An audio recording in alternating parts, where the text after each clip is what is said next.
Also, you have to consider when you are doing these types of clearings, you are affecting thousands, if not hundreds of thousands of people. And it's mind-blowing to think about it in terms of that, but it's true when you think about how many generations ago this particular trauma happened or this particular curse happened. Now, when you think about it in terms of how much has happened between now and then, there's been a lot of clearing that has taken place throughout the generations. We are constantly clearing these things. This is what we are here to do on Earth. So it's never going to be the full strength of what it was at the inception of the curse or at the inception of the trauma.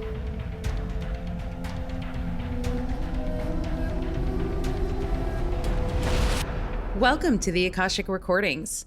My name is Annette Deleu. I'm an Akashic conduit, channel, and spiritual guidance coach. What you will be hearing today are real sessions with my clients. All names have been changed for privacy, and of course, with their permission, we are privileged to hear these beautiful stories to allow us a small glimpse into the Akashic Records. If you would like to book a session with me and be part of the podcast, please feel free to head to my website at infinitesoullove.com. When you book your session, just make sure to check the box that you would be interested in having your session utilized for the podcast.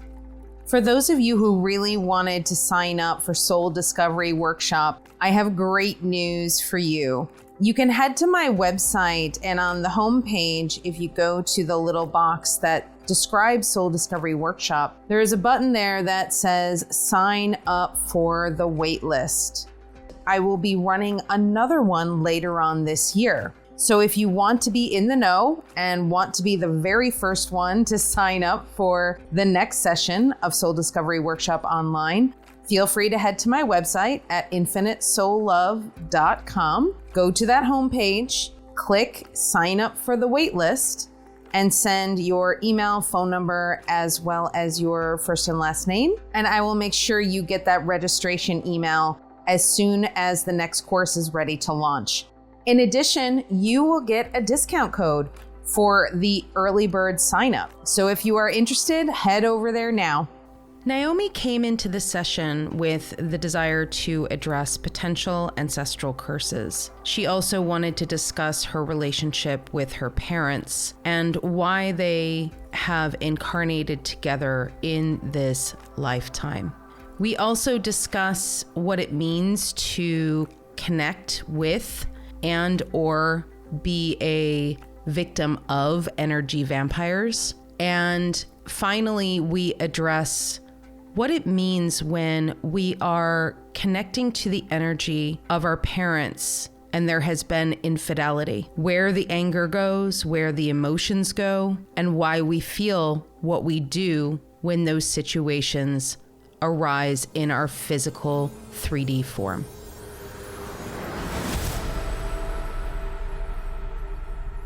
So go ahead, tell me what you would like to chat about today. Last time, we definitely didn't get to my mom and my dad, if there's any sort of like contracts I have with them, and especially my brother, people that I knew had actual family curses. I don't think I have that, but it's good to check that. Sure. And if there's any other trauma that I'm still carrying with me right now, certain muscles in my body would just be in pain in interaction. So I just wonder, like, maybe that's just, if that's something I am still reacting to, or it's something else. Okay. Yeah, we can certainly take a look at that. I asked about this best friend I had in middle school, and all of a sudden she just disappeared. Like, she stopped talking to me. She didn't give a reason. She just stopped. And one of my other friends in our circle said it's because I didn't respond to her in a way that she likes, and that's why she stopped. But I kept reaching out, and maybe there's something with me that I need to resolve and let go of, because she's responding and I still want to know why. So that, and then I keep getting these nightmares with my ex-boyfriends would basically sort of tell me they want to be with me. And at the same time, I would be in so much frustrations of finding out that they're already with several other women. this hasn't happened really in my life, in my relationships. It's been projected out where that I met men that are like that used me for sex and was actually like, he was playing the field the whole time. And I just wonder, like, this hasn't happened in my real, true, like, long-term relationships, but I wonder if this is a past life thing that I can let go of, because my dreams keep telling me these frustrations and I want to get to the bottom of it. Okay, sure. Yeah, no problem. Okay, your root chakra looks really good at the moment. Okay, so then let's move that energy up to your sacral. So I'm hearing the words tied up in knots. There's a lot of stress, a lot of uncertainty, not knowing how to show up in the world right now. You want to show up as you normally have. And the problem is that that's all in the past, and who you are now is different. And so you would like to show up as the new you, but you don't really know exactly who that new you is just yet. And so this is all related to your sort of creative energy and your feminine energy, and not really understanding or knowing how that's being outwardly expressed. And so because it's not being outwardly expressed, you're actually repressing that energy, and that's what's causing this sort of like knotted feeling, this tight feeling of not connecting to that version of yourself. So then let's move that energy up to your solar plexus chakra. It's still going to need a little bit of time. Okay. It's in the process of healing. There's nothing we need to do today regarding your solar plexus, but they just want you to know that it's still in the process of healing. Okay. So then let's move that energy all the way up to your heart space. What's interesting is that I'm seeing multiple hearts sort of nestled in each other like Russian dolls. And basically like each time you go into a new layer of your heart, you're like, oh, this is it. This is how I feel. This is what's going on. And then you unlock another layer and you're like, oh, wait, nope, that wasn't all of it either. Okay, now there's more here. Okay, now oh, nope, there's more here too. Oh, wow. Okay, there's more now. So it's like you're getting down to the very core of what your emotions are and what you feel and how you feel love, how you approach love, how you receive love. And all of these things are sort of being put into question at this time because you're not certain about any of it, actually, in fact. So you're just sort of in the process of discovery. And in this discovery, you're surprising yourself over and over again, not really understanding why things are showing up the way that they are, why friendships are falling away, people are falling away. And yet it feels aligned for you, but you don't understand why, but you feel like you should be not letting those things go. And your guides want you to know that it is absolutely part of the process of letting go of old energy. And you can understand that letting go of old energy doesn't mean that you shut the door on people and close it forever and lock it and throw away the key. It means that you walk away from situations that are not serving you at this time. And when you do that, you make room for more love in your space. You make room for more things that you do want in your space. And as those things come in, if some of those people who fell away or some of those situations that fell away come back in a new energy, then that's beautiful. And that's exactly what is aligned for you. But that's not for you to worry about, because what you're needing to focus on at this time are the things that are aligned for you, not the things that are not. I'm hearing you're getting overload. You're getting a lot of messages and you don't really know what to do with them. Since the last time we spoke, have you been connecting more to your guides? Have you been getting more messages? Yeah, I've been just getting a lot of self-realization, and I had a friend tell me that I was getting upgrades and possibly timeline jumping and merging with the higher version of myself in another dimension. Yeah. Certainly. A lot of that has been happening, and your higher self is like, whoa, that's a lot of info coming, and you are starting to sort of sort it out, but it's okay. You don't have to worry about sorting it out right now. Just allow it to come and it will all make sense when it's meant to. Okay? Okay. Same thing. Like I'm hearing your third eye say, I'm processing as fast as I can. And some information is sort of getting lost in the shuffle because you can't process it fast enough. But it's not that the information will ever be lost. It's just a matter of it will be waiting for you when you're ready for it. So don't worry about missing anything because it'll shake out in the end. Because of all these changes, you're having some problems sort of speaking and really articulating like what you're experiencing and what's going on. And that's normal in terms of what you're experiencing, like not really being able to put it into words. And that's okay. Eventually, you will be able to see the differences and see the changes and understand what has happened. And then you'll be able to speak to it. But for the time being, if you don't want to talk about it, if you don't want to discuss it with other people or anything like that, then that's totally fine. Just allow the changes to happen. And then when you feel more settled, then you can sort of start to figure out what has actually transpired during this time. Yeah, they're saying to me that this is sort of a message, not only for you, but technically it would be for everyone, that when you get these upgrades and when you get these intense energetic downloads, they're not meant to be translated on the spot. It's almost as if they're being given to you to be prepared to use them at a later date. So as they're coming in, it feels like there's an urgency to know what it is. And in fact, there really isn't an urgency to know. What there is just the ability to allow those changes to come in. And when you feel those changes come in, make sure you're taking care of your body, your physical body. Because a lot of times these energetic upgrades and timeline shifts and all of these things can be a little rough on the body. And so if you're in a place of feeling very tired or weak or things like that, make sure you're taking your vitamins, make sure you're eating good foods, make sure you're getting enough rest, exercise if you need it. That is basically your job during that period of time, is to take care of the body. I want to thank Akula, my Akashic guide, for being here. Thank you. I want to thank Archangel Metatron and Archangel Sandalphon for being here as well. We are opening up the Akashic records. Thank you. Okay, so they want to go to parents and ancestral curses. Is it on the maternal side? No, paternal side. Okay. All right. We're going to go a little bit deeper into our sacred space. And I would like you to imagine that you are standing in a field of grass and flowers, and surrounding you is a circle of trees. And these trees are offering up a divine barrier of protection. And I'd like you to imagine that in front of you, there's a door. And I would like you to open the door and walk inside. On the other side of this door is your sacred space where your Akashic records are held. The space can look any way you choose. And in the center of the room, there's a book. And in the book are the energetic signatures of every single person, every single experience you've ever had as a soul. And what we're looking at today is her paternal family line and what curses she may have there. Okay, so there are 2 actually on the paternal family line. And it goes back 7 generations and 10 generations. So there are 2 different timelines of curses. There are 2 different curses. Okay, so the first thing that I'm seeing is there's a man. So this would be one of your ancestors on your father's side going back 10 generations.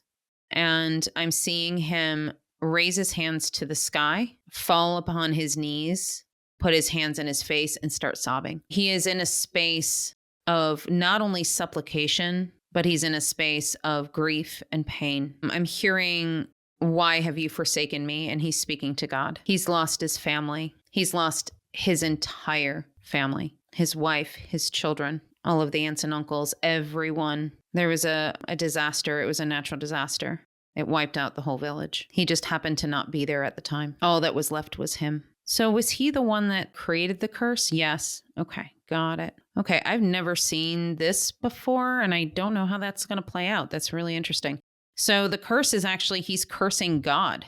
I don't know how that works. I don't know if curses with God stick. Okay, let's see. I'm hearing him say, like, I will do everything that I can in my power to thwart any of your punishments, to thwart any of your actions on this planet. Like, he has this grandiose idea that he can stop earthquakes and floods and volcanoes, the big natural disasters. And so he's blaming God for this, and he's cursing God for it. Oh, okay. Oh, that makes sense now. Okay. So what they're showing me how a curse towards God works is it bounces right back to you, because guess what? We're all God. Mm-hmm. Yep. What? Him dance you back. So essentially he cursed himself unknowingly. And this anger and pain and resentment and fear, all of it just sort of got bigger and bigger and bigger. He eventually went to another village to live. There was a woman who saw him and took care of him. She was a little bit older than he was. She was like sort of a mother figure, but not really. She had heard about the tragedy that happened. And so she took pity on him and took him sort of under her wing, let him stay at her house. She even suggested that he marry her daughter, which he did. But anything that happened with him after that was essentially numb. He was angry. He was pissed off. He was fearful. He was saddened. He was grief-stricken, all of those things. And basically what he did is he just bottled that all up and built up his walls and turned that into complete and utter numbness. Now, humans not feeling their emotions and not feeling their pain is not uncommon. But what this curse did for him and his ancestral line, going all the way to your father, was it created a baseline of not feeling. So that is the default state of the ancestors, is basically coming into this world not feeling their emotions, not expressing their emotions, not being in their emotional body. I'm the first one in the family line that's actually feeling all the emotions. You got it. Yep. That's why they said that it ended with your father, because when you incarnated, that was, and I'm getting chills right now, so it's a confirmation, like a double confirmation. When you incarnated into this family line, that was part of your job, was to end this self curse, if you will. And so you, as a light worker, were uniquely qualified to be able to come in with the energy that you have to be able to break that. Mm. Is there anything else that we need to do to break that curse? No. Okay. So it's basically has done the job that she needs to do. Correct. Okay. Is there any work that we need to do in terms of retroactively removing that curse? Yes. Okay. It will just clean up the energy. Okay. Cool. So I'm going to actually ask for your father, his higher self, as well as all of his ancestors, every single ancestor going back 10 generations, to be with us in this beautiful sacred space where your Akashic records are held. And although this could be thousands of people, we're going to have this represented by each generation by one person, and the healing that will be done to this one person of each generation, the healing will extend to every single member of the family. So energetically, this is a representative of each person. And I would like for every single member of this generation, moving back 10 generations, to join hands. And I'm going to ask Archangel Raphael, Archangel Michael, as well as Archangel Metatron, to form a triangle encompassing this circle, creating a space of healing, a space of release for all of the grief, all of the pain, all of the anger, all of the shame, releasing it within this triangle, allowing it to be transmuted as all of these emotions are getting released. We release the curse on God, which is in turn a curse on ourselves. It is complete. Okay. And I would like to connect every single one of the hearts of each one of these souls in each generation, allowing them to be connected in the heart space, allowing the lessons that have been learned, allowing the energy that is beneficial, releasing anything that no longer serves. And I'm going to imagine that each one of these ancestors is moving closer and closer and closer to the center of the circle until they have merged into one energy. And that energy is creating a beam of light going all the way up to the cosmos. And what is left is that being is you. Okay. So there was another curse at 7 generations ago. What do we need to clear there? Has it already been cleared, I guess is my question. It has. It has been cleared with the healing that we just did. Okay. That's why you had to do the 10 generations ago first. Yes. Okay. Do we need to know about that curse? Not necessarily. Okay. It was, in fact, more of the same. It was a different curse, but it was directed towards God, thereby directed towards self. Okay. Different circumstances, different curse, but same effect. Okay. All right. I'm going to infuse also the energy going back all the way through the generations in your paternal family line. The notion that we can take responsibility for our own emotions, our own reactions, our feelings and emotions do not kill us. What actually creates more disease is, in fact, ignoring those emotions. So I'm giving permission to every single one of the members of your ancestral line going back 10 generations, giving them the permission to feel, giving them the permission to express and release their emotions. It is complete. Thank you. How are you feeling? Pretty good. Okay, good. All right. So let's take a look at your relationship to both your mom and your dad. So is her mother brand new to her in terms of a soul? Not necessarily brand new to her. They know each other on a soul level, but this is the first time they've incarnated in the same place at the same time.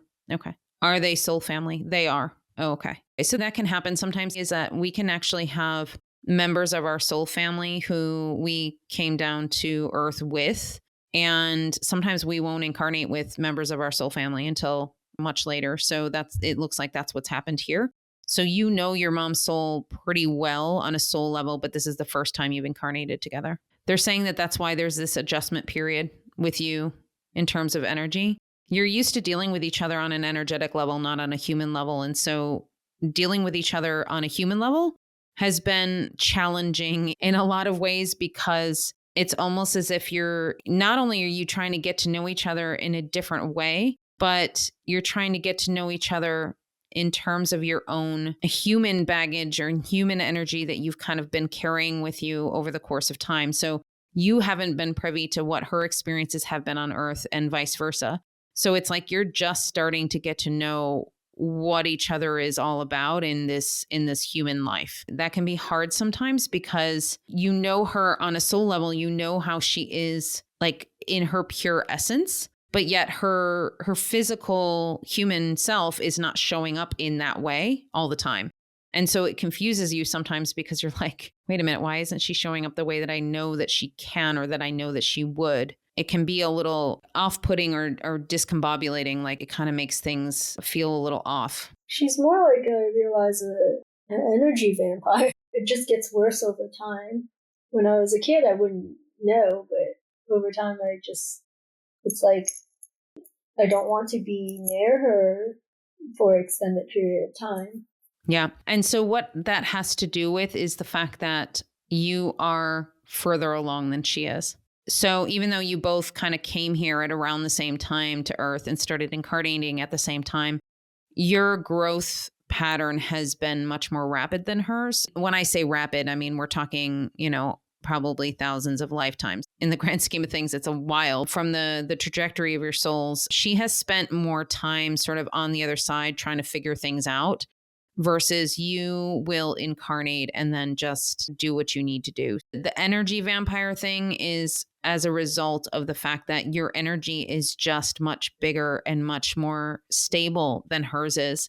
And when you're around somebody who is in those lower energies, it is almost natural. And I hate to say that in that way, but it is almost natural for a lower level being to want to sort of take the energy of a higher level being, if you will. Okay, so I'm going to ask if there's any advice as to what you can do to sort of move through this relationship. Do they have any soul contracts together? They do not anymore. Okay. So you had soul contracts together with your mom, but they are now completely gone. They're done.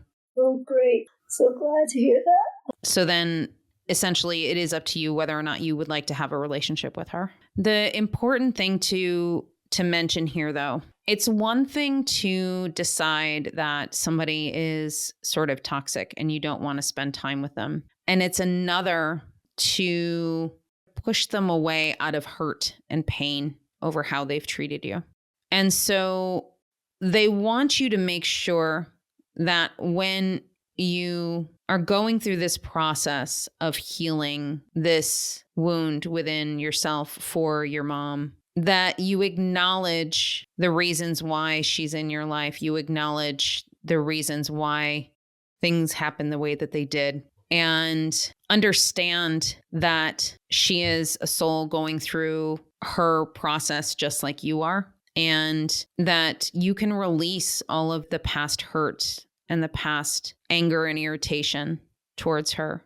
And releasing those is going to help you to be free. So when we release those, it doesn't necessarily mean that we need to be in that person's life. It just means that we need to work on that within ourselves. Okay? Yeah, I think there's like wounds I have to work on because she triggers me. So therefore, there's still something that I have to work on with my boundaries and just being okay with who she is. Yeah, exactly. Is that something we want to cover right now? Yes. Can we talk about first the reason why she chose her mother in this particular lifetime? She chose her mother as this soul simply because she needed to have an experience that would allow her to understand what it means to disconnect from energies that do not serve her. It is the hardest energy to disconnect from, the mother energy. And most of the time, people will stay intertwined and intertangled in codependent relationships. Romantic relationships are the first. Mother relationships would be the second hardest to disentangle from. This is a masterclass, if you will, for you.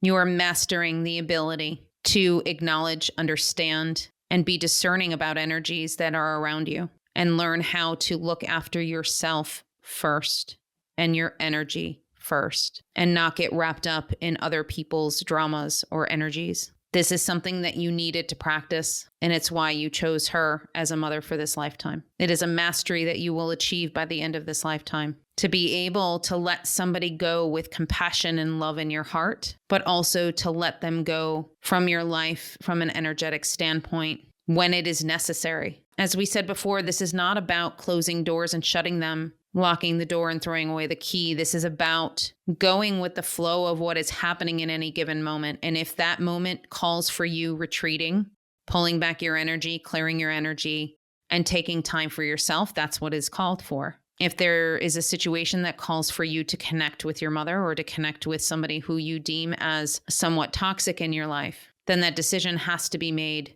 within that particular present moment. Is it necessary? Is it something you want to do? I would like you to imagine that you are in a beautiful bubble of divine light protection. And we're going to do a little bit of timeline work surrounding your mom. And I would like you to tap into your intuition. So we're not talking about a memory here. We're talking about an actual feeling, an intuition that you're having within your body. Connect with the very first age that you were when you felt that your mom was taking energy from you. And it can go all the way back to conception. I'm getting 6 or 3. All right, so let's start with 3. I would like you to imagine that you're standing right in front of that 3-year-old. And I would like you to take her in your arms. And I would like you to start by asking her how she feels. She's not sure, and she's very confused. It seems like there's no verbal. It's not verbal. Can she tell you what she's confused about? Just what's going on everywhere. She doesn't know what's going on. So she doesn't know what's going on around her. Mm-hmm. Can you be her eyes for a moment? And I would like you to just sort of look around where you are with her. And what do you see? Or what do you hear? Or what do you feel?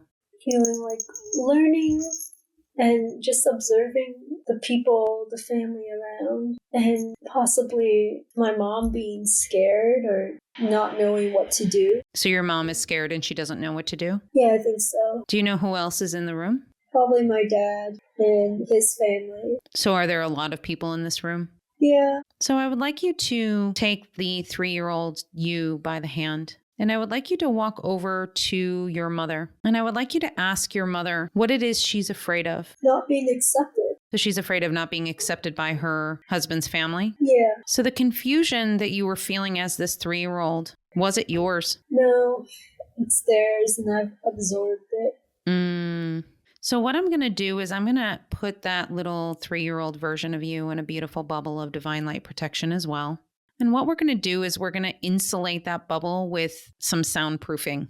And then we're going to put a layer of mirrored glass on the exterior of this bubble so that you don't absorb the energy of your mother, so you don't absorb the energy of your father, of any of your family members. You are simply able to just be and feel the emotions that you're feeling at that time. And so what I would like you to do is ask that 3-year-old version of you now that she's sort of insulated, she's not feeling any of the emotions of anyone else. Those are all cleared from her energy field. I would like you to ask her again how she's feeling right now. More at peace, calmer, happier.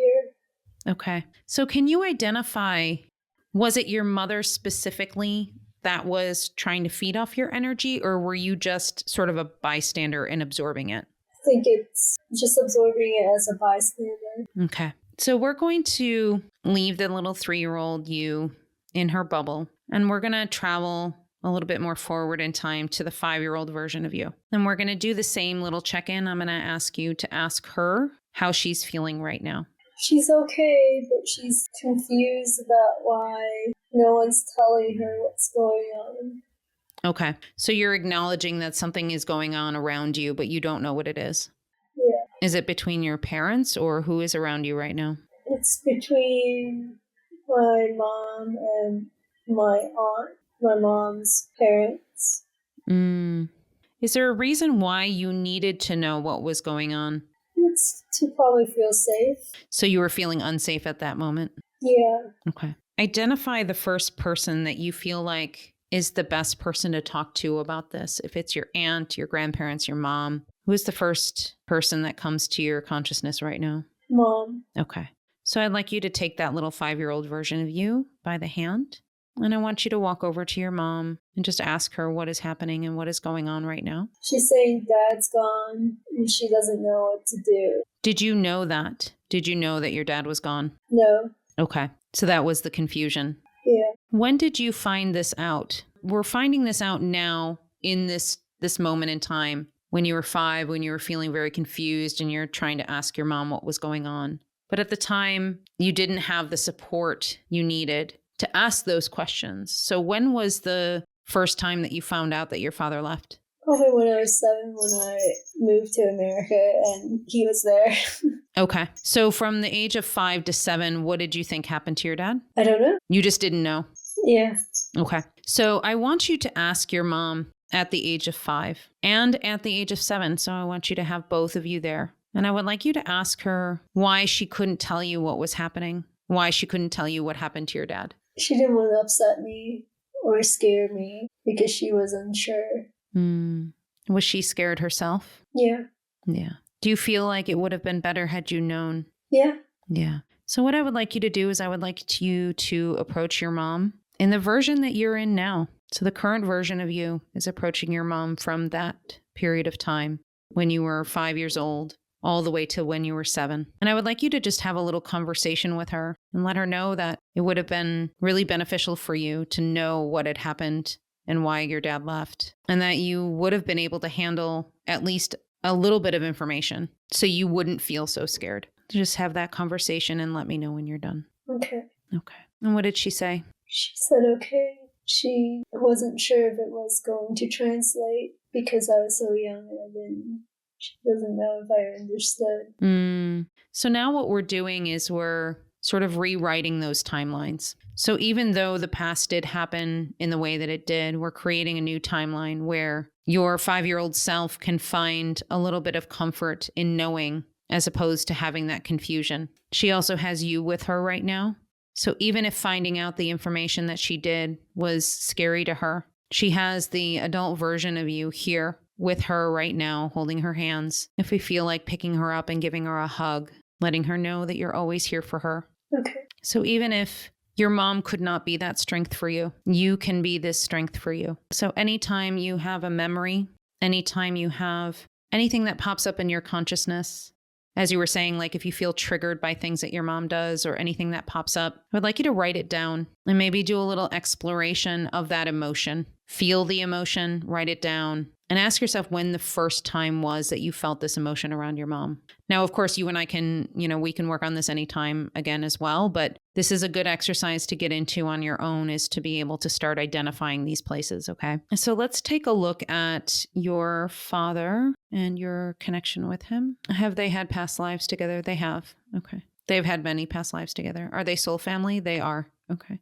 So all 3 of you are part of the same soul family then? Okay, so what was the reason why they incarnated together in this lifetime? One of the roles that her father has and has had in a lot of previous lifetimes with her is to be able to give her sort of a fine-tuning of challenges. He essentially becomes anything she needs him to be in order to get her through some of the stuck places that she has in her experience as a human. One of those stuck places that she has had in the past is abandonment and having incredible anger and pain over abandonment. The dreams that she spoke of in the beginning of this session were speaking to some of that abandonment. You asked if these were past lives that you were accessing. They were, in a way. The way they were presented to you in your dream state was not in the past life form. It was more in your current life circumstances or current lifetime, we should say. but they were echoes of past life experiences that you have had.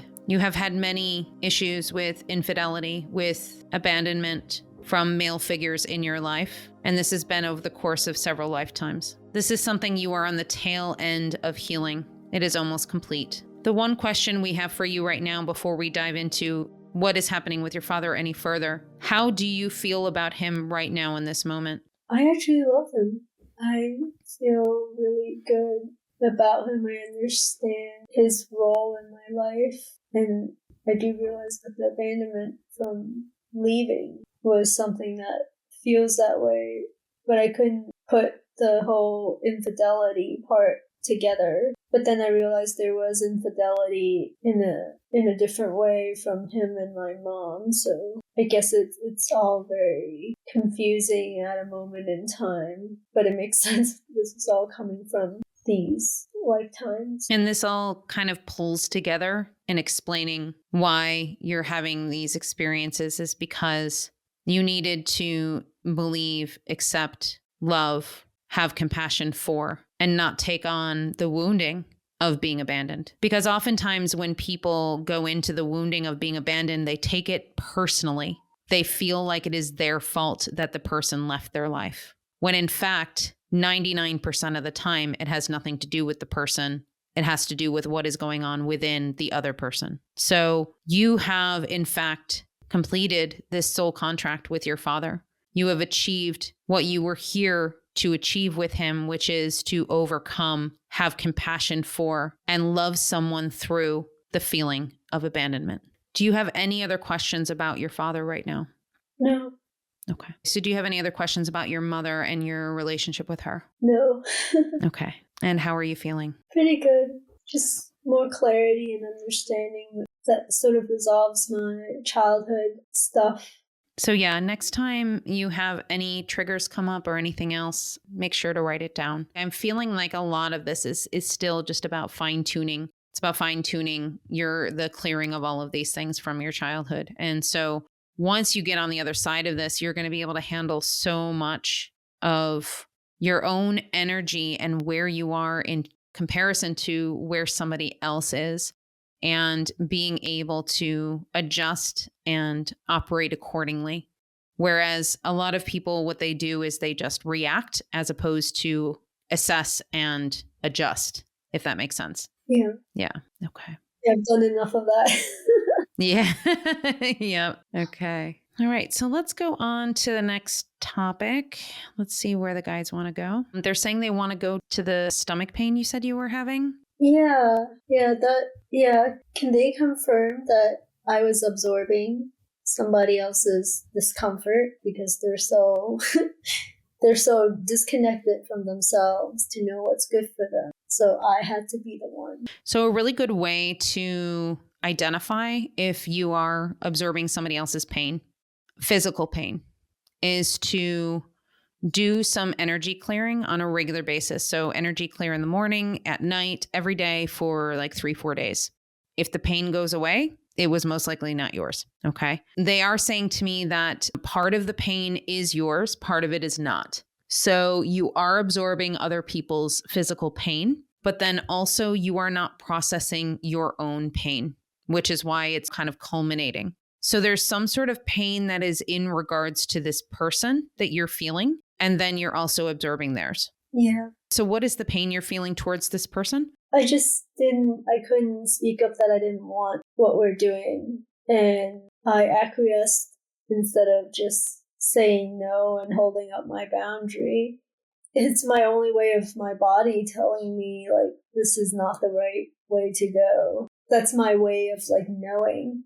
Because as soon as he's gone, like, the pain, certain other pains went away. So I knew that was me, my body telling me no. Mm-hmm. And then, but I had another astrologer told me that I was absorbing everything, and that's not mine. So it's just hard to identify what is mine and what isn't. And exactly what you did is exactly what you can do. So like taking a step back for a few days and seeing if it gets better or if it returns or what is happening, right? Have you made the decision to step away from this situation? Yeah, I did. I put up stronger boundaries, and that that pain went away. Okay, good. Good. They're just saying make sure you process the emotions about the situation, because even though, we will walk away from a situation because it is maybe not necessarily aligned for us, it doesn't necessarily mean that we'll be happy about it, right? So sometimes it can actually make us really, really sad to have to draw those boundaries because, maybe we want to do a project with somebody, or maybe we want to be with somebody who isn't aligned with us right now. To actually process the emotions and feel the emotions that you're feeling is going to be very important for you right now. Have you been having feelings of suppressing your emotions recently? Oh, yeah. Okay. Yeah, the whole process of just dragging on the breakup process has been really, really long. Okay. It just feels like, okay, we've completed, he's accepted more of it. Just going through like the grieving process that has been a little bit difficult. It's been challenging because I would work all day and then I come back exhausted and then I don't really want to do anything. So it's hard to even process. Doing more journaling last night and just doing more meditation so that I believe that's helpful. It's very possible that you have been processing the grief of the loss of this relationship for a very long time. Absolutely. Yeah. So a lot of times when you know that a relationship isn't right for you, you end up spending a lot of time in the relationship really identifying why it's not working and what's happening. And as it breaks down, you end up grieving those parts of it. So it's not to say that you're not feeling. It's not to say that you have to feel more. You've already felt the emotions. You've already gone through all of the emotions and the roller coaster and everything else. You just went through it before you broke up. Yeah. Well, and also everybody's experience is different. So it is very possible that, and my guides are saying to me that this is the case, that because you had processed all of the hurt and the pain of the loss of the relationship before you broke up, that's why you are where you are now. And he is just now starting to process that pain. Yeah. So it's just that it's not that you're not going through the same things. It's just you're going through them at different times. Yes. But I like to ask about my brother. I know we have karma together, but what are we here to do? I feel like I'm supposed to be a father figure for him. But if there's anything else that's important for me to know with my relationship. Do they have soul contracts together? Yes. Do they have past lives together? Yes. Karma together? Yes. So he needs to forgive himself for something that he did to you in a past life. That's where the karma is. Okay. Does it have to do with money or finances? Yes and no. He took from you, yes. But it wasn't just finances. He took a bit of your innocence as well as your power away. I'm seeing in this past life, you're actually a smaller child. He's also your brother in this previous lifetime, but he's older by quite a few years. He was very harsh with you. I'm hearing him say to you as a child, stop sniveling, stop crying, stop being weak. You need to understand that the world is hard. The world is harsh. These are things that happen. You need to pay attention. It's like he's shoving your face in horrible things. You see somebody dying in the street, he's like making you look at it. If he sees somebody who's missing an eye or missing an arm or a limb, he's just like, you can't look away from this. You need to see it because this is what life is like.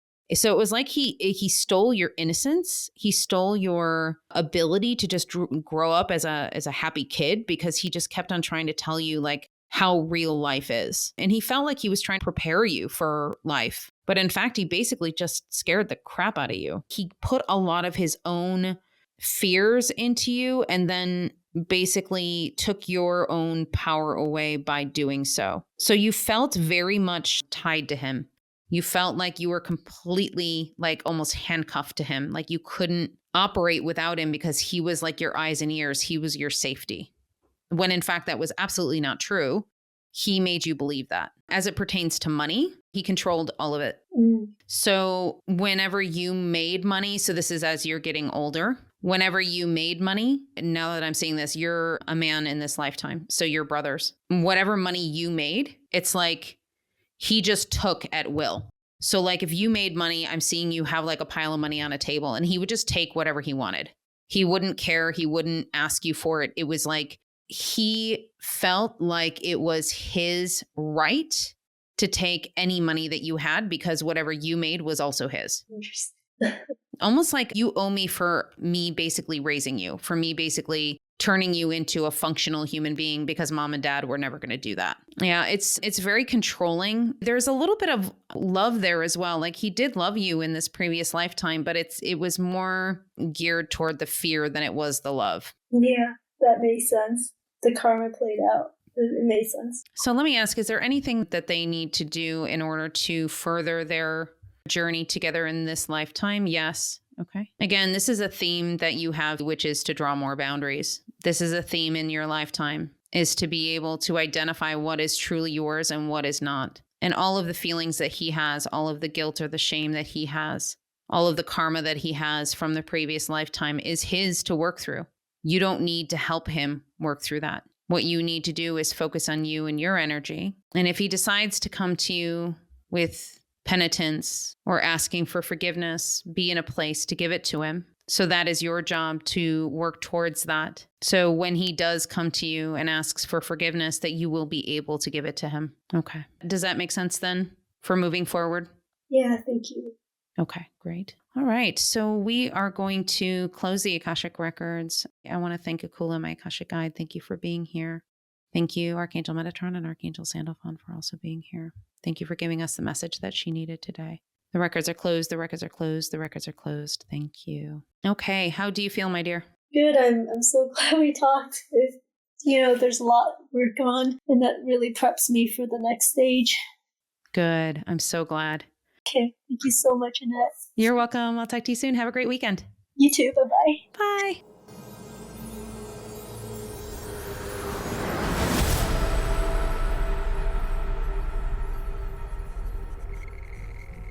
I would like to thank Naomi for having the courage to allow me to record her session for the benefit of the podcast.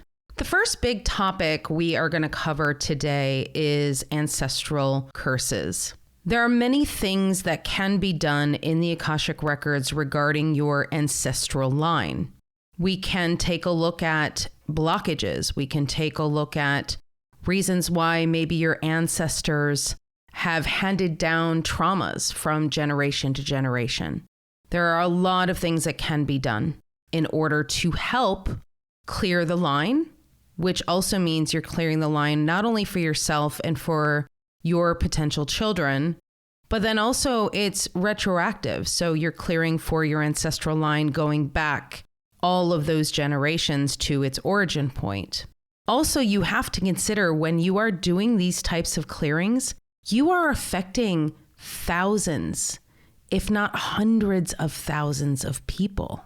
And it's mind-blowing to think about it in terms of that. But it's true when you think about how many generations ago this particular trauma happened or this particular curse happened. Now, when you think about it in terms of how much has happened between now and then, there's been a lot of clearing that has taken place throughout the generations. We are constantly clearing these things. This is what we are here to do on Earth. So it's never going to be the full strength of what it was at the inception of the curse or at the inception of the trauma. Oftentimes, light workers will incarnate into a particular ancestral line for the very purpose of helping to clear that ancestral line so the future generations don't have to experience whatever that trauma or curse was. What that often looks like is that the ancestral trauma or curse will be something that maybe your parents or your siblings or your grandparents are clearly dealing with. But let's say you do not recognize that at all. You're not dealing with it at all. It's not part of your experience. It's just part of their experience. And if you're not experiencing those things, it is very, very likely that you incarnated in order to be the stopgap of that particular trauma or curse. And sometimes it's just the natural aspects of your energy that create the healing for that particular ancestral line. In this case with Naomi, we actually went into a past life with one of her ancestors where her ancestor was cursing God. That was something that I had never experienced before. So it was very interesting to hear in the channel what the guides had to say about that. And it made 100% sense to me that if you are cursing God, you are essentially cursing yourself. There have been many times where I have gone through ancestral lines and found curses that were more traditional, if you will, where the ancestral line has been cursed by somebody who would want the ancestral line to be stunted or controlled in some way. Those types of ancestral curses can be cleared as long as the person or people who originated the curse in their spirit form are actually able as well as willing to rescind the curse. More times than not, I am able to do that in the session. I am able to get those particular souls to rescind the curse, especially if they are not incarnated as human at this time. It does help because most of the time souls are always going to feel like they need to rescind that curse in order to unburden their own soul. There are times when I do get resistance. There are times when I have helped other souls cross over because, let's say it was a soul that had created so much psychic debris for themselves surrounding their soul that they have not been able to cross over due to the damage that they have done based on the decisions that they made here on Earth. So in which case I will step into my mediumship skills and I will actually help that person or that soul cross over. When I do that, then after they cross over with the help of my angels and guides, then I can ask for that curse to be removed. There have been times when I have had resistance from whoever had cast the curse and they would not budge. It's only happened a couple of times, but it has happened, in which case you just have to try again another time. There's really no other thing that can be done because if they are not willing to do that work to release it, then there's not a whole lot that I can do. There's not a whole lot that the angels can do because it originated with that particular soul. However, the very fact that I was connecting to that soul sort of plants the seed of healing. It plants the seed of being able to help them to understand what they've done and what the effect it has had. So it's all done in divine timing and when it's meant to happen. The next topic I would like to cover is energy vampires. This is a really great term to discuss. And the reason why is because oftentimes people look at energy vampires as a soul or person who is actively and consciously stealing your energy. Is it always true that they are conscious of what they are doing? Absolutely not. Is it true that an energy vampire, if that's what you want to label it, is somebody who maliciously takes your energy or tries to siphon your energy? From what I've seen in the records, that's not exactly how it works. It's not a conscious decision that the soul makes in order to siphon your energy or to steal your energy, especially if they are in human form. So I'm going to break this up into two pieces. First, human form. Second, souls that are not incarnated that could potentially siphon your energy or feed off your energy. So the people who are already incarnated and you feel that they are taking your energy, it's sort of a natural occurrence when you are in a really, really, really high energy. Let's say your energy field is huge and you are this big, beautiful, bright light. And somebody you know is in your energy field. And when you're together, that person is amazing and incredible and awesome and everything is great. But the second you leave that person, you're tired. The second they leave you, they don't feel good anymore. And it's this sort of toxic cycle.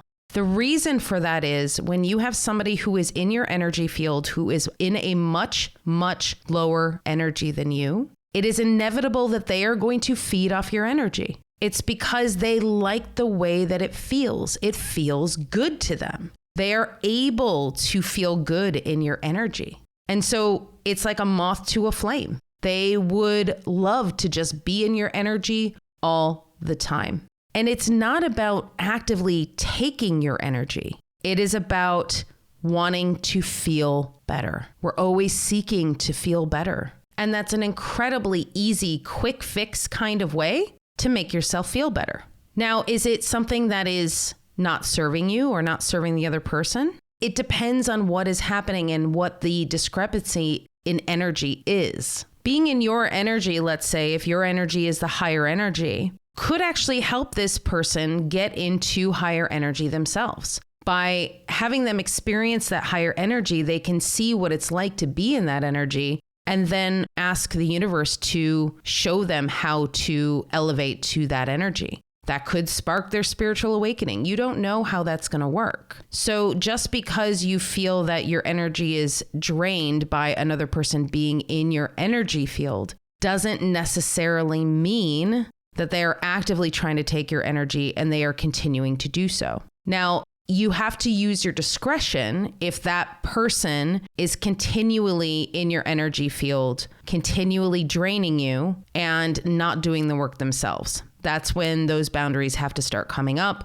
That's when you might decide not to spend time with that person. That's when you're going to start to clear those energetic cords, clear your energy field, that type of thing. But you have to understand it's not something that they are doing intentionally necessarily. It is something that they are doing because it's almost like a drug for them. If that's the case, if they are not doing the work, if they are not trying to better themselves, if they are just coming back from more of your energy, then it's because they've gotten sort of addicted to that feeling of lightness, that feeling of beautiful divine energy that they want to have themselves that they have not yet cultivated. Now, that being said, everybody has that divine source energy. It's not that you don't. It's just that their energy might be just covered up with so much psychic debris, they can't access it.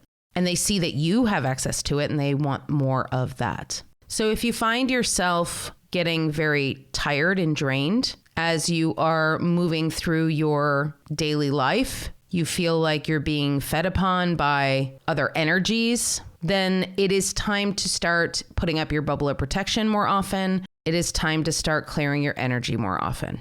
Okay? So you might have to do this multiple times a day if you're having issues with this type of situation. This is also why it is often the case that as we ascend, as we raise our vibration, our frequency, that the people that we used to connect with all the time have a tendency to fall away. Because once the energy discrepancy gets so large, it sometimes repels the energy. And that soul or that energy has no choice but to depart your energy. So it really just depends on the energy frequency, the dynamic, who the person is, how long you've had a relationship together, all sorts of things. There's a lot of factors that go into this. The one thing I would say is try to stay away from labels. I've said this before, I'm not a huge fan of labels. I use them because I'm human and sometimes it's hard not to use labels, but I don't really like labels such as energy vampires, things like that, because it really pigeonholes somebody into a particular stereotype that may not necessarily be true. The person may not be maliciously trying to take somebody's energy. They may just be trying to get by. So have a little compassion and know that you are in your own sovereign energy and you have the power to clear your energy and to not have those energies deplete you or take your energy. Now let's talk about souls that are not incarnated. The souls that might be earthbound, that are still here, that have not crossed over. Can they feed off your energy? Yes, they can. And they do.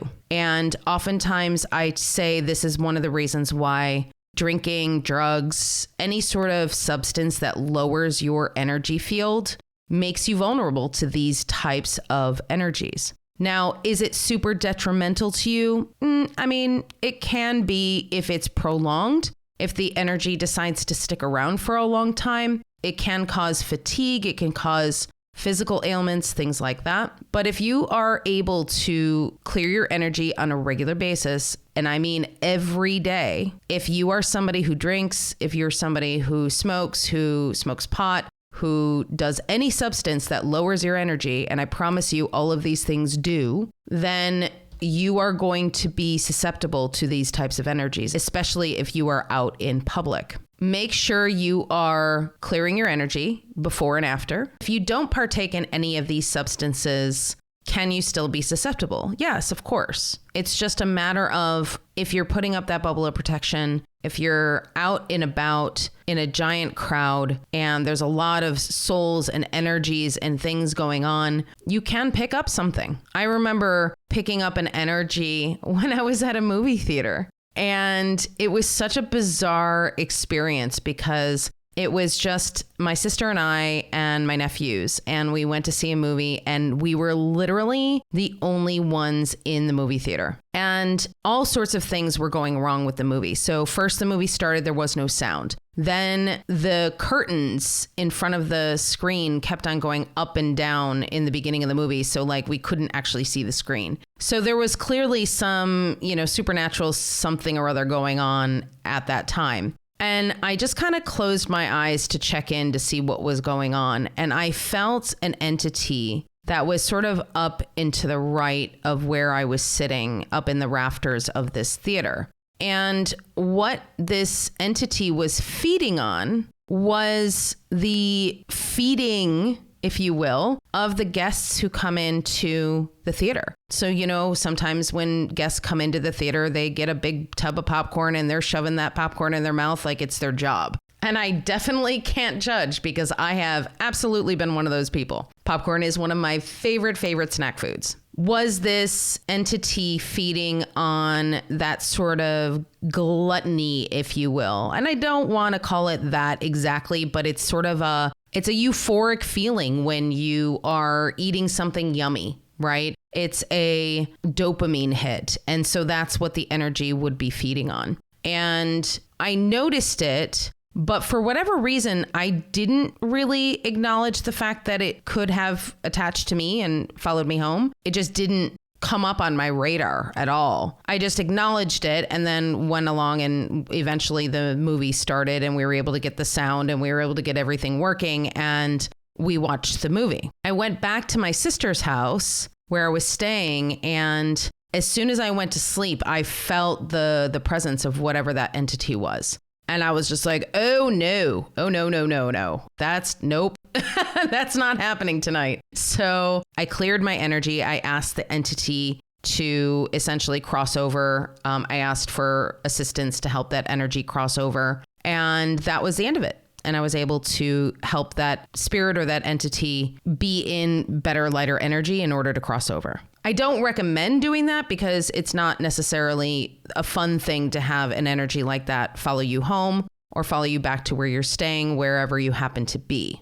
And if you don't necessarily have the practice or you don't know how to use your mediumship gifts yet, then I would recommend definitely doing the protections beforehand so you don't have to worry about that after the fact. So that just gives you an example of how an entity or an energy can basically connect to your energy or basically try to siphon your energy on a regular basis. Like if I hadn't noticed that energy was there, I don't know how long that energy would have hung out with me. It could have been there for days, weeks, who knows? So you need to make sure that you are very vigilant about clearing your energy for that very reason. So the last thing I want to cover is a topic that is very personal to me as well. We didn't really talk about it a whole lot in the session, but it is something that was brought to my attention by my guides that it might be important to address. In the session, Naomi said that she had this wonderful relationship with her father. She loved him. She was in a really good space with him.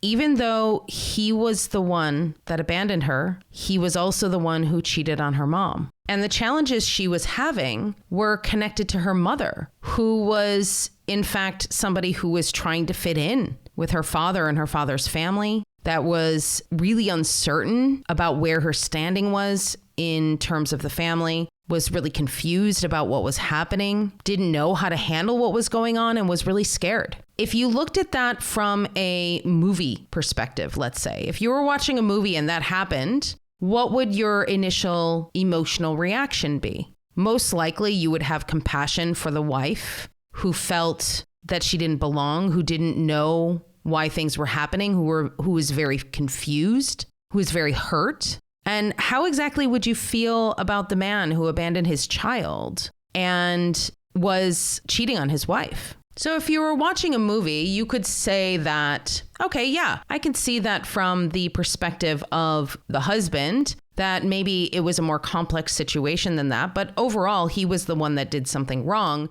and the wife was the victim of that wrongdoing. It's never black and white like that, by the way. And this is something that I have learned over the course of my lifetime. Cheating on a significant other, a wife, a husband, spouse, is never cut and dry. I had to learn this the hard way because my father cheated on my mother. He admitted it to me when I was in my 30s that he had. But prior to that, I had only heard the stories from my mother and from some of my other relatives. My dad hadn't actually told me specifically what had happened from his perspective. The challenge with dealing with infidelity, wrongdoing, if you want to call it that, betrayal, when it comes to your parents, we as the child really don't know how to compartmentalize that, deal with it emotionally, where to put that in our energy. Like, we have no idea how to deal with that. And so it comes out in really bizarre ways sometimes. So, for example, I would get really angry at my mom. And for some reason, my dad was the one who was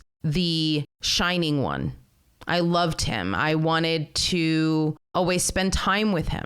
And yet, if you looked at that story, that wouldn't make sense. Why would the child want to spend her time or his time with the parent that did the betrayal? There are so many different ways to look at this. First, it has to do with rejection, because the child can often feel the rejection of the parent that was cheated on. And so because of the feeling of that rejection, will then go to the parent who did the cheating and try to get that approval from them, because it is a feeling of not being good enough. It's a feeling of not being worthy enough to be chosen as a person. And if your parent, whichever parent it was that was the person who was not cheating, you would feel that energy coming from that parent, the desire to be chosen, the desire to be, well, desired. These types of situations come out in so many different ways that we end up having resentment for a person that we may not need to resent because of it. That's something that needs to be healed. That our anger or our frustration or need for validation is misplaced and put on somebody who may actually already think that you're worthy. And that was certainly the case with my father. Eventually, as I got older, I realized that my need for his approval had nothing to do with me. He already loved me. He already approved of me. He already thought that I was the greatest thing since sliced bread. But I could not believe it because he rejected my mother. And that's how I looked at it. Now, I didn't look at that consciously. I looked at that from the perspective of where I was. It's also an abandonment thing as well, because when parents get divorced, and mine divorced when I was 2, you can look at that as sort of a form of abandonment, even though my father was very, very present. I saw him every single weekend, and oftentimes on the weekend and on Wednesdays. And so it's not that he had disappeared. He was always there. It's just that the parental unit is no longer connected. I have never experienced that. I was too young to experience what it was like to see or experience a married couple as my parents. So all I had to go on was the knowledge that I had, the feelings or emotions I had, and not understanding those feelings and emotions is why you end up compartmentalizing. It's why you end up misdirecting your anger, frustration, hurt, all of those emotions. So you might be directing those emotions at your mom at first, And then once you start getting into your dating life, maybe you start redirecting those emotions towards your significant other or towards your friends. And until you start to really deal with what had happened in your childhood, similar to what we did with Naomi with the timeline work, can you then start to have compassion for your parents and what they went through? You can start to have compassion for the decisions or mistakes that they made and understand that they may have absolutely nothing to do with you. They have to do with their own insecurities, their own lack of self-worth, their own parents, that maybe they didn't heal from that situation. So a lot of this timeline work that I do with my clients is very, very powerful to get perspective on where your parents were energetically, what they were feeling, how your small child, your inner child, as well as your actual physical small child version of you felt at that time. And it helps you to take the emotions that you have and place them in the right space. Understanding where those emotions are coming from and why. Are they coming from you? Are they coming from somebody else? And in this case with Naomi, some of those emotions were her mother's that she did not need to take on. They were not hers, and she didn't need to take those on. And sometimes when we vilify one parent and glorify another, regardless of what their actions have been, it can also have a lot to do with the amount of lower energy that that parent has put on you. So for example, with my father, even though he was the person that you would say, quote unquote, did the wrongdoing in the marriage, I have now come to understand that it is a two-way street, that there was wrongdoing on both sides. And my father didn't put his sadness, anger, frustration, all of those emotions regarding the divorce, he did not put that on us. But guess what? My mom did. And the reason why she did is because we were living with her, my sister and I. We were living with her most of the time. And so we were with her throughout all of those emotional times. And when you're a parent, you can't just, throw your kids away and, go off for a week and deal with your emotions. Like you have to raise your children in spite of how you're feeling. And so she did the best thing that she could possibly do. She handled it in the way that she could with the tools that she had at the time, which weren't a lot, quite frankly. So the anger that I felt towards her was not necessarily because of the infidelity.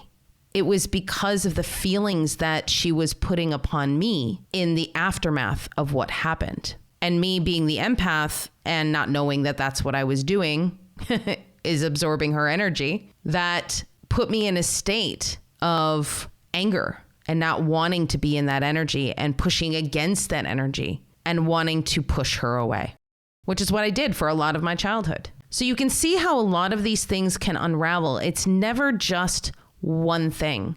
This person did A, therefore this person reacted in B way, and therefore this is why I'm angry or this is why I'm sad. It's not like that with life. It's so much more complicated. It's so much more nuanced than that. And getting to the bottom of each one of these situations is really important for your own healing. So I would recommend that sort of timeline work for pretty much everyone who is listening and everyone in general, because it's really important to get to the bottom of why you're feeling what you're feeling as it pertains to your past and your childhood. And a lot of people say, well, looking at the past just brings it up again. Well, sure. But if those energies are still lodged in your energy field, they're still active. It's like a computer program running in the background of your energy field. So it's still there and it's still running and it's still having an effect on everything that you do, whether you're conscious of it or not. So going into your intuition and tapping into these energies can be incredibly, incredibly beneficial. It is what helped me get through some of these confusing energies that I had with my parents and start to have compassion and real connectedness with my parents and love with them. Whether your parents are still incarnated on this planet or not, this work can still be done. I hope this gives you a little bit of information to chew on for the time being. And if you would like to book a session with me and start diving into this timeline work, I'd be happy to work with you. As per usual, you can just book a session on my website at infinitesoullove.com. And if you want to start to develop those mediumship gifts, if you want to develop those intuitive gifts, feel free to head to my website as well and sign up for the waitlist for Soul Discovery Workshop. Thank you so much, and I look forward to connecting with you next week. If you're enjoying this podcast, it would be really amazing if you could like, share, and subscribe. Wherever you listen to podcasts, whether it's Apple or Spotify, feel free to give it a review if you feel called. If you are following me on YouTube, make sure you subscribe and hit the bell so you are notified for every single new episode of the Akashic Recordings. If you feel called to book a session with me, you can always reach me at infinitesoullove.com.